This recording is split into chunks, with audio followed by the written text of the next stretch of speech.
विशाल sir, अतिशय सुंदर असं मार्मिक असं तुम्ही आपण बोलता, त्याचा आपल्याला प्रत्यंतर इथे मिळालं. थोडंसं एक विषय झाला म्हणून मला विनंती करावीशी वाटते, कारण आज आपल्यासमोर आदरणीय दत्ताजी कदम साहेब आहेत. आपण सर्व मंडळी ती मुंबईमध्ये बऱ्याचशा मंत्री लोकांपर्यंत आपले ओळख आहे. तर त्यानिमित्तानं मला पण असं सांगावंसं वाटतं की पूर्वी आमची जी भरती होत होती ती 80 आणि 20% होती. 80 जिल्ह्यातले 20% परजिल्ह्यातले असं होतं. आज चित्र फार वेगळं दिसतंय. तर त्या निमित्तानं जर आपण एक मार्गी लावलात 80 आणि 20, तर ते बरं होईल. कारण आपल्या जिल्ह्यातले मुलं भरपूर आहेत, शिकलेली आहेत, सगळे आहेत, परंतु काही स्पर्धा परीक्षांच्या बाबतीत म्हटलं तर ते मागे पडतात.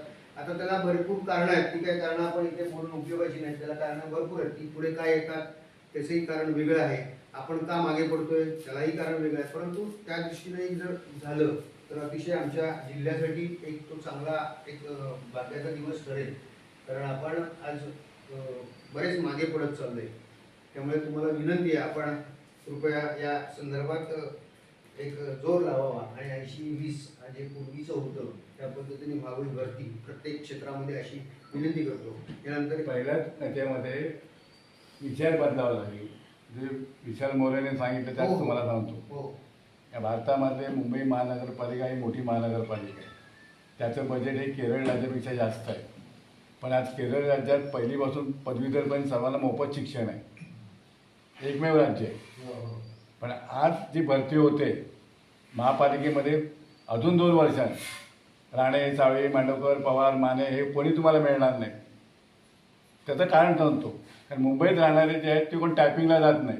महापालिकेचा नियम काय, टंकलेखन यायला पाहिजे. त्यामुळे आता ज्या भरती झालेल्या आहेत 780 लोकांची जी भरती झाली आहेत त्यातले 20 पण मुंबईतले नाही आहेत. लातूर, बीड, कोल्हापूर त्या 2 वेळा परीक्षा होतात. एक तर जानेवारीमध्ये होतात आणि जूनमध्ये होतात. पण कधी परीक्षा होते त्यांच्याकडे सर्टिफिकेट आहे. हा प्रकार आता महापालिकेमध्ये सुरू झालेला आहे. म्हणजे ते आपण त्याचा विचार कर, टायपिंगला आपण जात नाही, आपण कॉम्प्युटरला जातो. डाटा ऑपरेटिंग मुळात त्यांची आमची अट काय, टंकलेखन पाहिजे. टंकलेखन बंद झाले. शॉर्ट हँड जे असते स्टेनो आता हे बंद होत चालले, ते पदं काढत आहेत. पण टंकलेखन त्याने लिपिक भरती त्याच्यामध्ये 780 मध्ये एकही 20% पण मुलं मराठी नाही आहेत. म्हणजे मुंबई कोकण या पट्ट्यात. सॉरी, गावकर बोलते. त्यानंतर मी गावकर